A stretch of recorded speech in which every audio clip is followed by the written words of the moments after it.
Hey everyone, I'm working to hit 1,000 subscribers and I need your help to get there. If you enjoy this content, please hit that subscribe button right now. Coco Gauff just broke her silence about the Laura Siegemund time violation controversy, and what she revealed is way more intense than what cameras showed.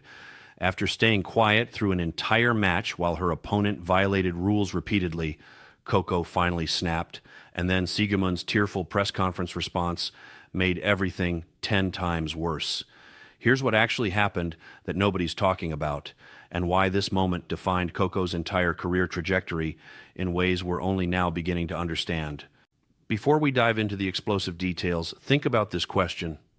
When you're watching a match and one player is clearly stalling and breaking rules, but the umpire does nothing, at what point is it okay for the other player to speak up? Is there a line between patience and being a doormat? Between speaking up and being labeled difficult? These questions are at the heart of what makes this story so compelling, and they reveal deeper truths about young athletes, gender dynamics in sports, and the mental warfare that happens on professional tennis courts. Let's set the scene, because the context here matters more than you might think. This wasn't some random early round match where nobody was paying attention. This was the 2023 U.S. Open first round at Arthur Ashe Stadium, the biggest tennis venue in the world, with over 23,000 people watching. Coco Gauff was playing in front of her home crowd, facing Laura Siegemund, a crafty veteran known for unconventional tactics. The stakes were enormous. This was Coco's chance to make a statement at her home Grand Slam, and everyone was watching to see if the teenage sensation could handle the pressure. From the very first set, Siegemund was going over the time limit between points. Not occasionally, not accidentally, consistently, and deliberately. The WTA allows 25 seconds between points. That's the rule. Everyone knows it. Everyone's supposed to follow it. And Siegemund was breaking it over and over again while the chair umpire sat there doing absolutely nothing about it. Coco's own words after the match tell you everything you need to know about what was happening out there. She said, "I was really patient the whole match. She was going over the time since the first set, and I never said anything. I would look at the umpire, and she didn't do anything." Think about that for a second. Coco noticed the violations immediately. She looked at the umpire expecting enforcement of a basic rule, and the umpire just ignored it. So Coco stayed quiet and kept playing, figuring eventually the umpire would do her job and call the violation. But it kept happening. Set after set, point after point, and the crowd started noticing too. That's when things got interesting, because you could hear people in the stands yelling time and doing that watch-tapping motion with their hands. 23,000 people could see what was happening. The broadcast announcers could see it. Tennis fans watching at home could see it. Everyone except apparently the chair umpire could see that Siegemund was blatantly violating the shot clock. Here's where it gets even more frustrating for Coco. She explained that it got to the point where Siegemund was doing it a lot on her serve, and her issue with that was the referee was calling the score like a couple seconds after the point was finished, so it made it look like she was serving abnormally fast. Let that sink in. Not only was Siegemund breaking the rules, she was specifically doing it when Coco was serving, which made Coco look like she was rushing through her service games. The umpire was calling the score late, which compressed the time Coco had to serve, and then Siegemund would take forever getting ready. It was a perfect storm of gamesmanship that made Coco look like the one causing problems when she was actually the victim of blatant rule violations. And Coco's team noticed too. She said later that her team told her she should have spoken up earlier, and her own coaching team was sitting there watching this happen and telling her she needed to say something. But Coco, being 19 years old at the time and still relatively early in her career, didn't want to come off as a complainer or create drama. She wanted to just play tennis and win on merit. She wanted to let her game speak for itself. But eventually, after enduring this for nearly 2 hours, she reached her breaking point. She told the umpire directly. She went over the clock about 4 times. "You've given her a time violation once. How is this fair? I'm going at normal speed. I go at medium pace speed." When the umpire finally gave Siegemund a penalty point for a shot clock violation, not a warning but a penalty point, that's how egregious the violations had become. The umpire skipped straight past warnings and went directly to docking Siegemund a point.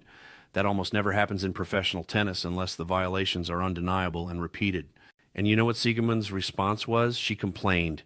She actually complained to the umpire that Coco was serving extremely fast, almost unreasonably fast, and that she needed more time to get ready. Let me break down how absurd that argument is. Coco was serving at a completely normal pace. The umpire was calling the score late, which made it seem fast. And even if Coco was serving quickly, that's completely legal. There's no rule about serving too fast. The server controls the pace of their service games. That's literally how tennis works. The receiving player has to be ready when the server is ready, not the other way around. But Siegemund tried to flip the script and make it seem like Coco was the problem. That's elite-level gamesmanship, and honestly, it's infuriating to watch because what she's doing is trying to manipulate the umpire into thinking that Coco is being unreasonable when Siegemund is the one who's been breaking rules for 2 hours straight. It's gaslighting at the highest level of professional sports, and it almost worked. After the match, when reporters asked Coco to describe what it was like to play that match, her response was revealing. She said simply, "slow." Then she elaborated that it was a tough match. She wasn't playing her best tennis. Laura's not an easy opponent who fights to the end, but she was able to overcome a lot of adversity. That phrase, overcome a lot of adversity, is doing a tremendous amount of work in that sentence. She's diplomatically acknowledging that she had to fight through more than just good tennis from her opponent. But what Coco revealed in subsequent interviews is even more telling about the mental pressure young athletes face. She explained, "I really don't like confrontation all that much. I was thinking about it the whole match. I wasn't sure if I was in the right or not until it happened multiple times. So even though Coco knew the rules were being violated, even though her team was telling her to speak up, even though the crowd was noticing and reacting, she still doubted herself. She wasn't sure if she was in the right to call out what was happening. That's the mental burden young players carry, especially young women in sports. They're so worried about being labeled as difficult or immature or emotional that they second-guess themselves even when they're objectively correct." Coco continued, "I didn't want to come off as a complainer. Sometimes being in the public image, you think about all these actions that don't have to do with tennis, like talking with the ref, throwing the racket, banging the racket. It's stuff that I think about. Think about how incredibly mature and self-aware that is for a 19-year-old. She's thinking about optics and public perception in the middle of a high-pressure Grand Slam match. She's worried that if she says something to the umpire, people will call her names and tear her down on social media. And sadly, she's probably right to worry about that because female athletes get criticized way more harshly than male athletes for the exact same behavior. When male tennis players argue with umpires, it's considered passion and fighting spirit. When women do it, they're called emotional and difficult. Serena Williams faced this double standard her entire career. Naomi Osaka faced it. And now Coco was facing it too, having to calculate whether standing up for herself would damage her public image. But here's what makes Coco's response so impressive and mature beyond her years. She said, "Today, I think it was important to show you can do all this, still stick to your ground, and people are going to respect you. I think as long as you approach a person with respect, then everything should be fine." She handled it perfectly. She waited until the violations were undeniable.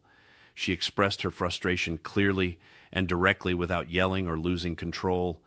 She stood her ground when the umpire tried to brush her off, and she did it all while maintaining composure and respect. That's championship-level maturity, and it foreshadowed the mental toughness that would carry her to Grand Slam victory. Now let's talk about Laura Siegemund's response, because this is where things get really messy and controversial. After losing the match, she held a press conference where she broke down crying. And the reason she was crying wasn't because she lost a tough match or because she was disappointed in her performance. It was because she felt the crowd treated her unfairly. She felt victimized by the very fans who were simply reacting to her rule violations. Siegemund said through tears, "It's the first time I'm crying in a press conference. As a tennis player, you are a performer. You owe the people. You owe the kids that watch.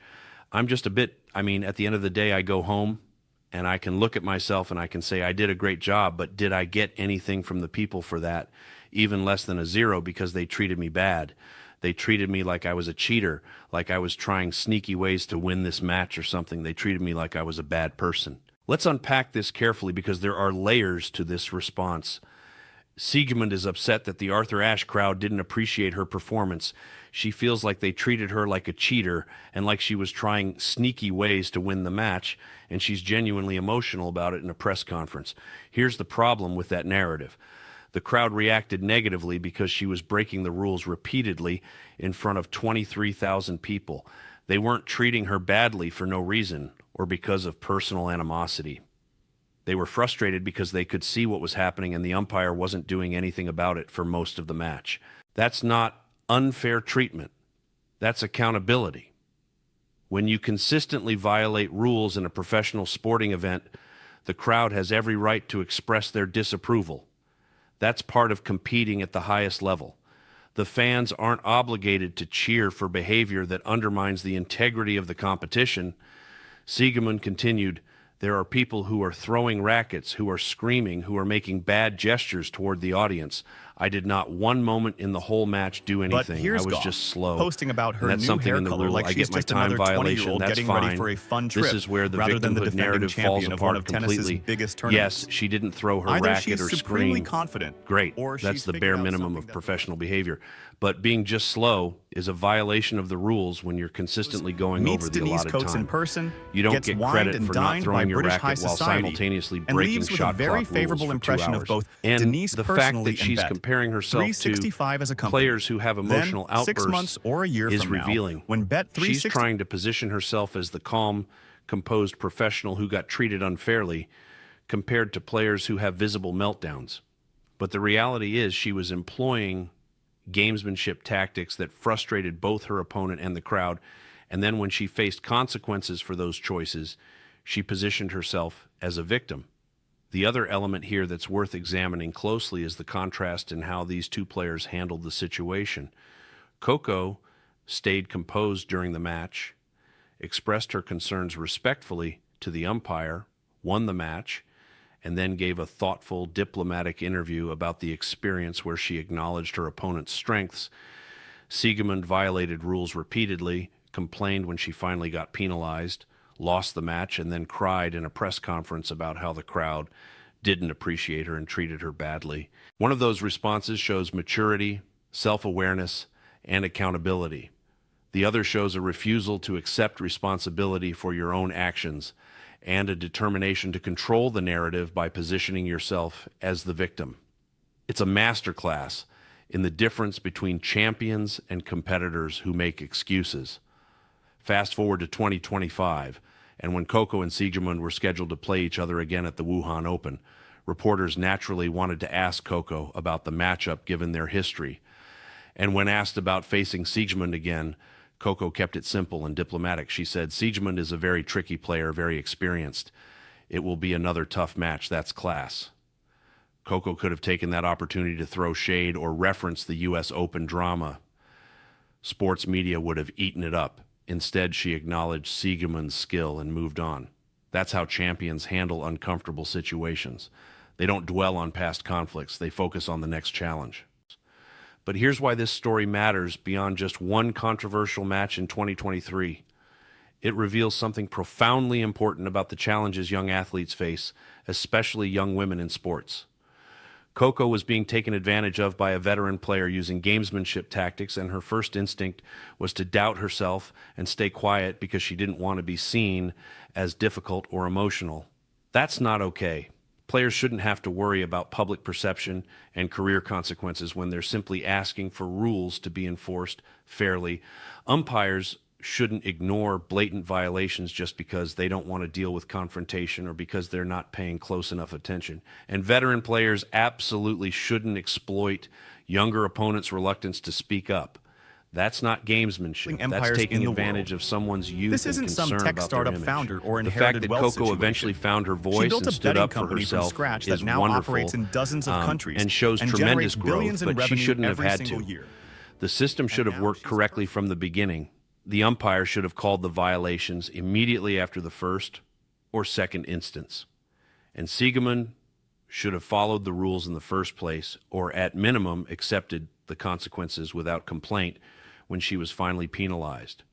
This situation also highlights a persistent double standard in tennis and sports more broadly. When male players argue with umpires, it's seen as passion and competitiveness and fighting spirit. Think of John McEnroe's legendary arguments with umpires becoming part of his brand. When female players do it, they get called emotional and difficult and unsportsmanlike. Serena Williams was fined and vilified for outbursts that male players regularly engage in with far less consequence. Coco was incredibly conscious of that double standard during the match, which is why she second-guessed herself so much before finally speaking up. She knew that as a young black woman in a predominantly white sport, her actions would be scrutinized more harshly than others. And even after handling it perfectly with respect and composure, Siegemund still tried to flip the narrative and paint herself as the victim of